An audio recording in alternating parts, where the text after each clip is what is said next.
ওম নমঃ শিৱায় নমস্কাৰ বন্ধুসকল পুনৰ এটা গুৰুত্বপূৰ্ণ ভিডিঅ'লৈ স্বাগতম জনাইছোঁ বিশেষকৈ ছয় ৰাশি জুন মাহত অতি শুভ হ'বলৈ গৈছে বিভিন্ন ক্ষেত্ৰত সফলতা অৰ্জন কৰিব ভাল এটা প্ৰতিফলন দেখিব কেনে ধৰণৰ পৰিৱৰ্তন আপোনালোকৰ বাবে লৈ আহিছে এইকেইটা মাহত সকলোখিনি তথ্য জানিব পাৰিব এই ৰাশিফল ভিডিঅ'টো হৈছে চন্দ্ৰমা গতি আধাৰিত ৰাশিফল আহকচোন গুৰুত্বপূৰ্ণ ভিডিঅ'টোলৈ আগবাঢ়িছোঁ এই ভাগ্যশালী ৰাশিৰ ভিতৰত প্ৰথম ৰাশিটো হৈছে বৃষ ৰাশিৰ লোকসকলৰ বাবে বিশেষকৈ 2025 চনৰ এই জুন মাহত আচৰিত হ'বলৈ গৈছে বিশেষকৈ এজন বিশেষ ব্যক্তিৰ সহায়ত এটা আপোনালোকৰ ডাঙৰ সমস্যাৰ সমাধান আপোনালোকে বিচাৰি পাব পাৰে বুলি কৈছে যদি আপুনি কিছুদিনৰ পৰা জীৱিকাৰ বাবে বিচৰণ কৰি আছে চেষ্টা কৰিছে কিবা এটা কামৰ বাবে বহুত বেছি কষ্ট কৰিছে তেন্তে এই মাহত চেষ্টা কৰিলে আপুনি যথেষ্ট সফলতা অৰ্জন কৰিব পাৰে কেৰিয়াৰ আৰু ব্যৱসায়িক দৃষ্টিকোণৰ পৰা এই মাহটো আপোনালোকৰ বাবে বহুত বেছি অনুকূল হ'ব বুলি কৈছে আপোনালোকে যি কামেই নকৰক সেই কৰ্মৰ ক্ষেত্ৰত সিনিয়ৰ বা আপোনালোকৰ জুনিয়ৰ উভয়ৰ পৰা আপোনালোকৰ সহায় সহযোগিতা লাভ কৰিব বুলি কৈছে বিশেষকৈ এই মাহৰ দ্বিতীয় সপ্তাহত আয়ৰ নতুন খবৰ সৃষ্টি হ'ব একে সময়তে কৈছে যে বহিৰাজ্যত কৰ্মৰত লোকসকলৰ বাবে শুভ আৰু উপকাৰী হ'ব বিশেষকৈ মাজ ভাগত আপোনালোকৰ পৰিকল্পিত কামবোৰ সময়মতে সম্পূৰ্ণ হ'ব যাৰ বাবে আপুনি আপোনালোকৰ ভিতৰত পছন্দ শক্তি আৰু আত্মবিশ্বাস অনুভৱ কৰিব এই সময়ছোৱাত আপোনালোকৰ সহকৰ্মীসকলে আপোনালোকক সম্পূৰ্ণৰূপে সমৰ্থন কৰিব নিযুত লোকসকলৰ বাবে অতিৰিক্ত উপাৰ্জনৰ উৎস থাকিব আনহাতে ব্যৱসায়ৰ লগত জড়িত লোকসকলে নিজৰ ব্যৱসায়ত আকাংক্ষিত লাভৰ সুবিধা লাভ কৰিব বুলি কৈছে যদি আপুনি মাহটোৰ শেষৰ ফালে বিশেষকৈ সৰু বাধাবোৰক আওকাণ কৰে তেন্তে ব্যৱসায়িক দৃষ্টিকোণৰ পৰা এই মাহটো আপোনালোকৰ বাবে অনুকূল হ'ব বুলি কৈছে বিশেষকৈ এই মাহৰ শেষৰ ফাললৈ বৃষ ৰাশিৰ লোকসকলৰ বাবে স্বাস্থ্য আৰু সম্পৰ্কৰ প্ৰতি অলপ বেছি গুৰুত্ব দিব লাগিব বুলি কৈছে নহলে আপুনি শাৰীৰিক আৰু মানসিক দুইটাৰ সমস্যাৰ সন্মুখীন হ'বলগীয়া হ'ব পাৰে এই মাহটোৰ ভিতৰত সঠিক খাদ্যাভ্যাস বজাই ৰাখক মানুহৰ লগত আপোনালোকে ভাল আচৰণ কৰক প্ৰেমৰ দৃষ্টিকোণৰ পৰা দেখা পোৱা গৈছে শেষৰ ফালেতো সাৱধান হ'ব লাগিব কিবা এটা মিছআণ্ডাৰষ্টেণ্ডিং হ'ব পাৰে এই সময়ছোৱাত প্ৰেমৰ সংগীৰ লগত ভুল বুজাবুজি সৃষ্টি হ'বলৈ নিদিব বৈবাহিক জীৱনটো সুখী হৈ থাকিব ভগৱান হনুমানক পূজা কৰি দৈনিক 7 বাৰ আপোনালোকে হনুমান চালিচা পাঠ কৰি মঙ্গলবাৰে হনুমান মন্দিৰত আপোনালোকে এগছি চাকি বন্তি জ্বলক নিশ্চয়কৈ এটা ভাল প্ৰতিফলন দেখিবলৈ সক্ষম হ'ব অন্য এটা ভাগ্যশালী ৰাশি কন্যা ৰাশি লোকসকলৰ বাবে বিশেষকৈ এই বছৰৰ বিশেষকৈ আপোনালোকৰ জুন মাহৰ সময়খিনিত অতি শুভ দেখা পোৱা গৈছে প্ৰথম সপ্তাহটোত কেইদিনমানৰ পৰা চলি থকা যি ধৰণৰ সমস্যা সেই সমস্যাখিনিৰ পৰা আপোনালোকে সকাহ পাব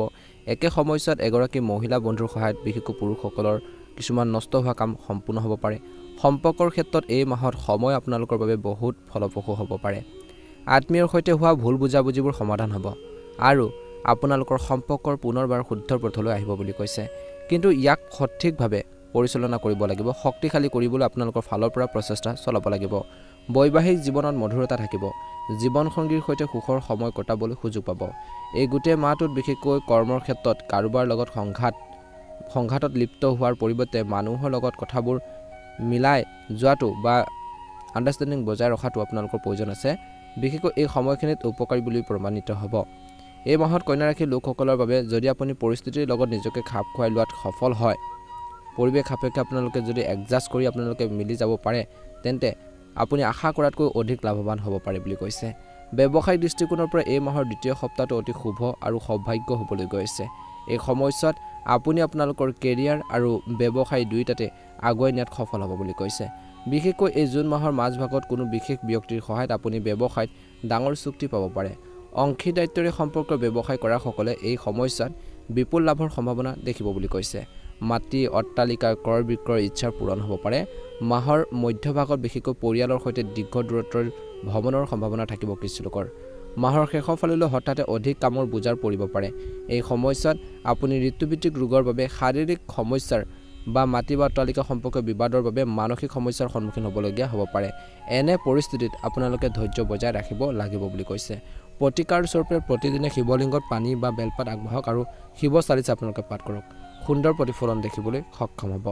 যদি নতুনকৈ চাইছে আমাৰ চেনেলটো ছাবস্ক্ৰাইব কৰি দিব ভিডিঅ'টো পাৰিলে শ্বেয়াৰ কৰি দিব লাইক এটা কৰি আমাৰ মনোবল বঢ়োৱাত সহায় কৰিব কমেণ্ট বক্সত ওম নমঃ শিৱায় লিখি দিব অন্য এটা ভাগ্যশালী ৰাশি হৈছে সিংহ ৰাশিৰ লোকসকলৰ বাবে বিশেষকৈ 2025 চনৰ এই জুন মাহটো অতি শুভ দেখা পোৱা গৈছে এই ৰাশিৰ লোকসকলৰ পৰিকল্পিত কামবোৰ সময়মতে সম্পূৰ্ণ হোৱা দেখা যাব যদি আপুনি দীৰ্ঘদিন ধৰি কৰ্মসংস্থাপনৰ সন্ধানত আছে কিবা এটা কামৰ বাবে চেষ্টা কৰিছে এই মাহত আপোনালোকৰ সপোন বাস্তৱায়িত হ'ব পাৰে এটা বিশেষ কাম সম্পূৰ্ণ কৰিবলৈ বন্ধু বান্ধৱীৰ পৰা সম্পূৰ্ণ সমৰ্থন পাব মাহৰ দ্বিতীয় সপ্তাহত বিশেষকৈ আপুনি আপোনালোকৰ কেৰিয়াৰ আৰু ব্যৱসায়ৰ সন্দৰ্ভত এটা ডাঙৰ সিদ্ধান্ত ল'ব পাৰে যাৰ সুদূৰ প্ৰসাৰী বিশেষকৈ পৰিণতি হ'ব এই সময়ছোৱাত আপুনি অতি অভিলাষী হ'ব আৰু আপোনালোকৰ পৰিকল্পিত কাম সম্পূৰ্ণ কৰিবলৈ সকলো প্ৰচেষ্টা চলাব বুলি কৈছে যদি আপুনি ব্যৱসায়ৰ সৈতে জড়িত তেন্তে মাহৰ দ্বিতীয় সপ্তাহটোত ধনৰ লেনদেন কৰাৰ সময়ত সাৱধান হওক আৰু কাৰো হেঁচাত বা প্ৰভাৱত ব্যৱসায় সম্পৰ্কে কোনো সিদ্ধান্ত গ্ৰহণ নকৰিব মাহৰ মধ্যভাগত বা মাজভাগত আপুনি হয়তো অতীতৰ কষ্টৰ ফল আগতে কৰি থৈ দিয়া কিছুমান কষ্টৰ ফল সম্পূৰ্ণ কৰিব পাৰে বা লাভ কৰিব পাৰে নিয়োজিত লোকে পদোন্নতি পাব পাৰে সামাজিক খণ্ডত কাম কৰাৰ লোকসকলৰ সন্মান বৃদ্ধি পাব সমতাত থকা লোক আৰু চৰকাৰৰ লগত ঘনিষ্ঠতা বাঢ়িব বুলি কৈছে পৰিয়ালৰ বিশেষকৈ আপোনজনৰ বিয়াৰ ঠিক হ'লে সুখৰ এটা পৰিৱেশৰ সৃষ্টি হ'ব পাৰে কিছু লোকৰ ধৰ্মীয় আধ্যাত্মিক কাৰ্যসূচীত অংশগ্ৰহণৰ সুযোগ থাকিব তীৰ্থযাত্ৰাৰ সুযোগ থাকিব কিছু লোকৰ এই সময়ছোৱাত যুৱক যুৱতীসকলে বেছিভাগ সময় আনন্দত কটাব সৰু সৰু কথাবোৰত আওকাণ কৰিলে স্বাস্থ্যৰ দৃষ্টিকোণৰ পৰা এই মাহটো আপোনালোকৰ বাবে স্বাভাৱিক হ'ব সম্পৰ্কৰ দৃষ্টিকোণৰ পৰা বিশেষকৈ এই জুন মাহটোত আপোনালোকৰ বাবে অনুকূল হ'বলৈ গৈ আছে ঘৰ আৰু পৰিয়ালত মৰম আৰু সম্প্ৰীতি থাকিব কিছু ক্ষেত্ৰত সাৱধান হ'ব লাগিব বৈবাহিক জীৱনত সুখ থাকিব প্ৰেমৰ সম্পৰ্কবোৰ গভীৰ হৈ পৰিব আপুনি আপোনালোকৰ প্ৰেমৰ সংগীৰ মাজত ভাল টিউনিং দেখিব প্ৰতিকাৰ স্বৰূপে প্ৰতিদিনে ভগৱান শ্ৰী বিষ্ণুক হালধীয়া ফুল আৰু হলুদ আগবঢ়াওক শ্ৰী বিষ্ণু সহস্ৰনাম আপোনালোকে পাঠ কৰি কেশৰ তিলক প্ৰয়োগ কৰক এটা সুন্দৰ প্ৰতিফলন আপোনালোকে দেখিবলৈ সক্ষম হ'ব যদি নতুনকৈ চাইছে আমাৰ চেনেলটো সাবস্ক্ৰাইব কৰি দিব ভিডিঅ'টো পাৰিলে শ্বেয়াৰ কৰি দিব লাইক এটা কৰি আমাৰ মনোবল বঢ়োৱাত সহায় কৰিব ওম নমঃ শিৱায় অন্য এটা ভাগ্যশালী ৰাশি হৈছে তুলা ৰাশি লোকসকলৰ বাবে বিশেষকৈ এই জুন মাহটো শুভ হ'বলৈ গৈ আছে বিশেষকৈ মাহৰ আৰম্ভণিতে কোনো ডাঙৰ সমস্যাৰ পৰা সকাহ পাব পাৰে যদি আপোনালোকৰ আদালতত কোনো গোচৰ চলি আছে তেন্তে মাহৰ আৰম্ভণিতে বিশেষকৈ সিদ্ধান্তবোৰ আপোনালোকৰ পক্ষত অহাৰ সম্ভাৱনা আছে আৰু আপোনালোকৰ বিৰুদ্ধে নিজে নিষ্পত্তি কৰিবলৈ উদ্যোগ ল'ব পাৰে এই সময়ছোৱাত কোনোবা জ্যেষ্ঠ ব্যক্তিৰ সহায়ত আত্মীয়ৰ লগত যি ধৰণৰ মতানৈক্য ভুল বুজাবুজি সেইখিনি সমাধান হ'ব পাৰে কেৰিয়াৰ আৰু ব্যৱসায়িক দৃষ্টিকোণৰ পৰা এই মাহটো আৰম্ভণি অতি শুভ হ'বলৈ গৈ আছে এই সময়ছোৱাত আপুনি আকাংক্ষিত লাভ আৰু ব্যৱসায়িক সফলতা লাভ কৰিব যদি আপুনি বিদেশত কেৰিয়াৰ গঢ়িবলৈ চিন্তা কৰিছে তেন্তে আপোনালোকৰ বাটত অহা ডাঙৰ বাধাটো আঁতৰ কৰিব পাৰিব বুলি কৈছে পৰীক্ষা আৰু প্ৰতিযোগিতাৰ বাবে প্ৰস্তুতি চলোৱা ছাত্ৰ ছাত্ৰীসকলৰ বিশেষকৈ মাহৰ দ্বিতীয় সপ্তাহত লাভ কৰিব পাৰে কিছু ভাল খবৰ এই সময়ত নিয়োজিত লোকৰ বাবে অতি শুভ হ'বলৈ গৈ আছে এই সময়ছোৱাত আপোনালোকৰ ছিনিয়ৰসকলে কৰ্মৰ ক্ষেত্ৰত আপোনাক ভাল পাব আয়ৰ যি পৰিস্থিতিৰ উৎসৱৰ সৃষ্টি হ'ব মাহৰ মধ্যভাগত বিশেষকৈ আপোনালোকৰ কেৰিয়াৰ আৰু ব্যৱসায়ত ডাঙৰ পৰিৱৰ্তন কৰাৰ যি ধৰণৰ ধাৰণা বা আইডিয়াৰ সেইখিনি আপোনালোকৰ উপলব্ধ হ'ব বুলি কৈছে অৱশ্যে এই সন্দৰ্ভত যিকোনো সিদ্ধান্ত লোৱাৰ সময়ত আপোনালোকৰ শুভাকাংক্ষীৰ যি ধৰণৰ পৰামৰ্শ বা গাইডেন্স আপোনালোকে গ্ৰহণ কৰিবলগীয়া হ'ব পাৰে বুলি কৈছে এই সময়খিনিত কৈছে যে হঠাতে দীৰ্ঘ দূৰত্বৰ যাত্ৰাৰ সম্ভাৱনা থাকিব যাত্ৰাটো সুখদায়ক বুলি প্ৰমাণিত হ'ব আৰু নতুন যোগাযোগ বৃদ্ধি পাব সম্পৰ্কৰ ক্ষেত্ৰত বিশেষকৈ এই জুন মাহটো স্বাভাৱিক হ'বলৈ গৈছে ঘৰখনত শান্তি সুখ থাকিব পিতৃ মাতৃৰ পৰা বিশেষকৈ সম্পূৰ্ণ সহায় সহযোগিতা লাভ কৰিব বুলি কৈছে মাহৰ শেষৰ দিনটোত বিশেষকৈ হয়তো প্ৰেমৰ সম্পৰ্কৰ বাবে অলপ প্ৰতিকূল হ'ব পাৰে এই সময়ছোৱাত কোনো ধৰণৰ সমস্যাৰ বাবে আপোনালোকৰ প্ৰেমৰ সংগীৰ সৈতে আপোনালোকৰ সম্পৰ্ক বেয়া হ'ব পাৰে গতিকে ধ্যান ৰাখিব সেইখিনি ঠিক কৰিবৰ বাবে কাৰ্যপেচালৰ পৰা দূৰত্ব বজাই ৰাখক বৈবাহিক জীৱনটো সুখী হৈ থাকিব কঠিন সময়ত কিন্তু আপোনালোকৰ জীৱন সংগীয়ে আপোনালোকৰ লাইফ পাৰ্টনাৰে আপোনালোকক সহায় কৰিব আপোনালোকৰ মাতৃফালৰ পৰা বিশেষ সহায় লাভ কৰিব বুলি কৈছে এই মাহত ভগৱান শিৱৰ পূজাত পাৰিলে আপোনালোকে বিশুদ্ধ পানী বা আপোনালোকে গাখীৰ আগবঢ়াওক বেলপাত আগবঢ়াবলৈ নেপাহৰিব ভাল এটা প্ৰতিফলন দেখিব মহাদেৱ কৃপাত আপোনালোকৰ সকলোৰে এই আহি থকা জুন মাহটো সুন্দৰভাৱে পাৰ হওক এই জুন মাহটো সুন্দৰভাৱে পাৰ হওক মনৰ ইচ্ছাবোৰ পূৰণ হওক অন্য এটা ভাগ্যশালী ৰাশি হৈছে কুম্ভ ৰাশি লোকসকলৰ বাবে বিশেষকৈ জুন মাহটো অতি শুভ হ'বলৈ গৈছে এই মাহত আপোনালোকৰ জীৱনৰ যি বাটখন কেতিয়াবা ট্ৰেকত দ্ৰুতগতিত দৌৰি থকা দেখা পাব কেতিয়াবা আপোনালোকৰ তাৰ পৰা ৰেলৰ পৰা ওলাই যোৱা দেখা যাব অৰ্থাৎ কিছুমান ক্ষেত্ৰত আগবাঢ়ি যাব কিছুমান ক্ষেত্ৰত আপুনি পিছ পৰি যাব পাৰে সফল হ'ব বিফল হ'ব কিছুমান ক্ষেত্ৰত তেনেকুৱা ধৰণৰ এটা সিচুৱেশ্যনৰ মাজেৰে আপোনালোকৰ এই মাহটো পাৰ হ'ব বুলি কৈছে কুম্ভ ৰাশিৰ লোকসকলে আকাংক্ষিত সফলতা লাভ কৰিবলৈ এই মাহত পৰিকল্পিতভাৱে কাম কৰিব লাগিব যদি আপুনি অপ্ৰয়োজনীয় সমস্যাৰ সন্মুখীন হ'ব নিবিচাৰে তেন্তে এই মাহত আপুনি আপোনালোকৰ শক্তি আৰু ধন পৰিচালনা কৰিব লাগিব একে সময়তে আপোনালোকৰ শুভাকাংক্ষী আৰু বয়োজ্যেষ্ঠসকলৰ পৰামৰ্শকো সন্মান কৰিব লাগিব মাহৰ প্ৰথম সপ্তাহটোত কেৰিয়াৰ আৰু ব্যৱসায়ৰ লগত জড়িত কিছুমান ডাঙৰ সিদ্ধান্ত ল'ব লগা হ'ব পাৰে যদি আপুনি এজন কৰ্মৰত ব্যক্তি তেন্তে কৰ্মৰ ক্ষেত্ৰত নিজৰ দায়িত্ব সময়মতে পালন কৰিবলৈ চেষ্টা কৰা উচিত যদি আপুনি মাটি বা অট্টালিকা কিনিবলৈ বা বিক্ৰী কৰিবলৈ চেষ্টা কৰিছে তেন্তে আপুনি কোনো খৰখেদাকৈ সিদ্ধান্ত লোৱাটো এৰাই চলিব লাগিব, অন্যথা পিছত আপুনি অনুশোচনা কৰিবলগীয়া হ'ব পাৰে। মাহৰ মাজভাগত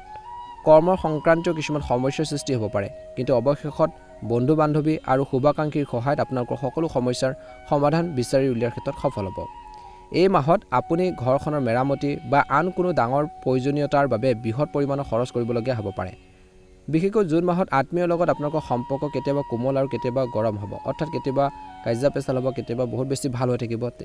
অৰ্থাৎ এনেধৰণে আপোনালোকৰ পাৰ হ'ব। মাহৰ মধ্যভাগত কোনো বিষয়ক লৈ পেলাই কোনো এটা বিষয়ক লৈ পেলাই টপিকক লৈ ভাই ভনীৰ লগত মতানৈক্য হ'ব পাৰে। এই সময়ছোৱাত আপোনালোকৰ কথা বতৰা আৰু আচৰণ নিয়ন্ত্ৰণ কৰাটো ভাল হ'ব, নহ'লে বছৰ ধৰি আপোনালোকৰ গঢ় লৈ উঠা সম্পৰ্কবোৰ ভাঙি যাব পাৰে। প্ৰেমৰ সম্পৰ্কত সাৱধানে আগবাঢ়ক বুলি কৈছে। প্ৰতিকাৰ স্বৰূপে কুম্ভ ৰাশিৰ লোকসকলে হনুমানজীৰ পূজাৰ সময়ত প্ৰতিদিনে বজৰং বাণ আপোনালোকে আবৃত্তি কৰি শনিবাৰে এজন জাৰুদাৰক আপোনালোকে চাহপাত দান কৰক। এটা সুন্দৰ প্ৰতিফলন আপোনালোকে দেখিবলৈ সক্ষম হ'ব। অন্য এটা ভাগ্যশালী ৰাশি হৈছে মীন ৰাশি। ৰাশিৰ লোকসকলৰ বাবে বিশেষকৈ জুন মাহটো অতি শুভ দেখা পোৱা গৈছে। সৌভাগ্য কঢ়িয়াই আনিছে। আপোনালোকৰ গোটেই মাহটো সৌভাগ্যৰে অৰ্থাৎ শুভকামনাৰে গোটেই এই মাহটো আপোনালোকৰ লগত থাকিব আৰু কিছুদিন ধৰি চলি থকা যি ধৰণৰ সমস্যাৰ পৰা আপুনি মাহৰ প্ৰথম ভাগত আপোনালোকৰ বেছিভাগ সময় ধৰ্মীয় আৰু সামাজিক কাম কাজত কটাব। এই সময়ছোৱাত তীৰ্থযাত্ৰাৰ সম্ভাৱনা থাকিব। কিছু লোকৰ ঘৰ আৰু পৰিয়ালত শুভ অনুষ্ঠান অনুষ্ঠিত হ'ব পাৰে। কেৰিয়াৰ আৰু ব্যৱসায়ৰ দৃষ্টিকোণৰ পৰা বিশেষকৈ এই সময়খিনিত আপোনালোকৰ দীঘলীয়া বা ছুটিৰ যাত্ৰাৰ সম্ভাৱনা থাকিব বুলি কৈছে। যদি আপুনি নিবনুৱা হয় তেন্তে এই মাহত আপুনি আকাংক্ষিত কিবা এটা কৰ্মসংস্থাপন পাব পাৰে। একে সময়তে ইতিমধ্যে নিয়োজিত লোকসকলে কৰ্মৰ ক্ষেত্ৰত জ্যেষ্ঠ আৰু কনিষ্ঠ উভয়ৰ পৰা সহায় সহযোগিতা লাভ কৰি থাকিব বুলি কৈছে।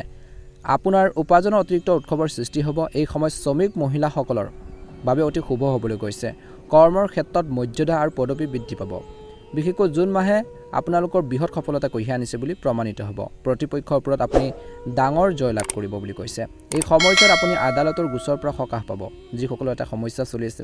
একে সময়তে আৰ্থিক দৃষ্টিকোণৰ পৰা আপোনালোকৰ বাবে সম্পূৰ্ণ অনুকূল হ'বলৈ গৈ আছে। এই মাহটোত মাৰ্কেটত বা বজাৰত আবদ্ধ হৈ থকা ব্যৱসায়ীসকলৰ ধন অভাৱনীয়ভাৱে ওলাই আহিব পাৰে, চেষ্টা কৰিব। আৰু ব্যৱসায়ী সম্প্ৰসাৰণৰ যি ধৰণৰ পৰিকল্পনাই ৰূপ লোৱা দেখা যাব বুলি কৈছে। অৰ্থাৎ এই সময়ছোৱাত আপোনালোকৰ আয়ৰ বৃদ্ধি পাব, যাৰ বাবে আপোনালোকৰ সঞ্চিত সম্পদ বৃদ্ধি পাব। সম্পৰ্কৰ দৃষ্টিকোণৰ পৰা এই জুন মাহটো অতি শুভ দেখা পোৱা গৈছে। এই মাহত আপোনালোকৰ ঘৰখনৰ সুখ আৰু সম্প্ৰীতি থাকিব। আপোনালোকৰ পিতৃ মাতৃৰ পৰা সম্পূৰ্ণ মৰম আৰু আশীৰ্বাদ লাভ কৰি থাকিব। ভাই ভনীৰ লগত ভাল সমন্বয় থাকিব। প্ৰেমৰ সম্পৰ্কবোৰ গভীৰ হৈ পৰিব। মাহৰ শেষৰ ফালে বিশেষকৈ আপোনালোকৰ প্ৰেমৰ সম্পৰ্ক বিবাহলৈ পৰিণত হ'ব পাৰে। সেইখিনি ক্ষেত্ৰত ভাল প্ৰতিফলন দেখিব বুলি কৈছে। বিবাহিত লোকে জীৱনসংগীৰ সৈতে সুখৰ সময় কটাব। স্বাস্থ্যৰ স্বাভাৱিক হৈ থাকিব। প্ৰতিকাৰ স্বৰূপে শ্ৰী বিষ্ণু ভগৱানৰ দৈনন্দিন আপোনালোকে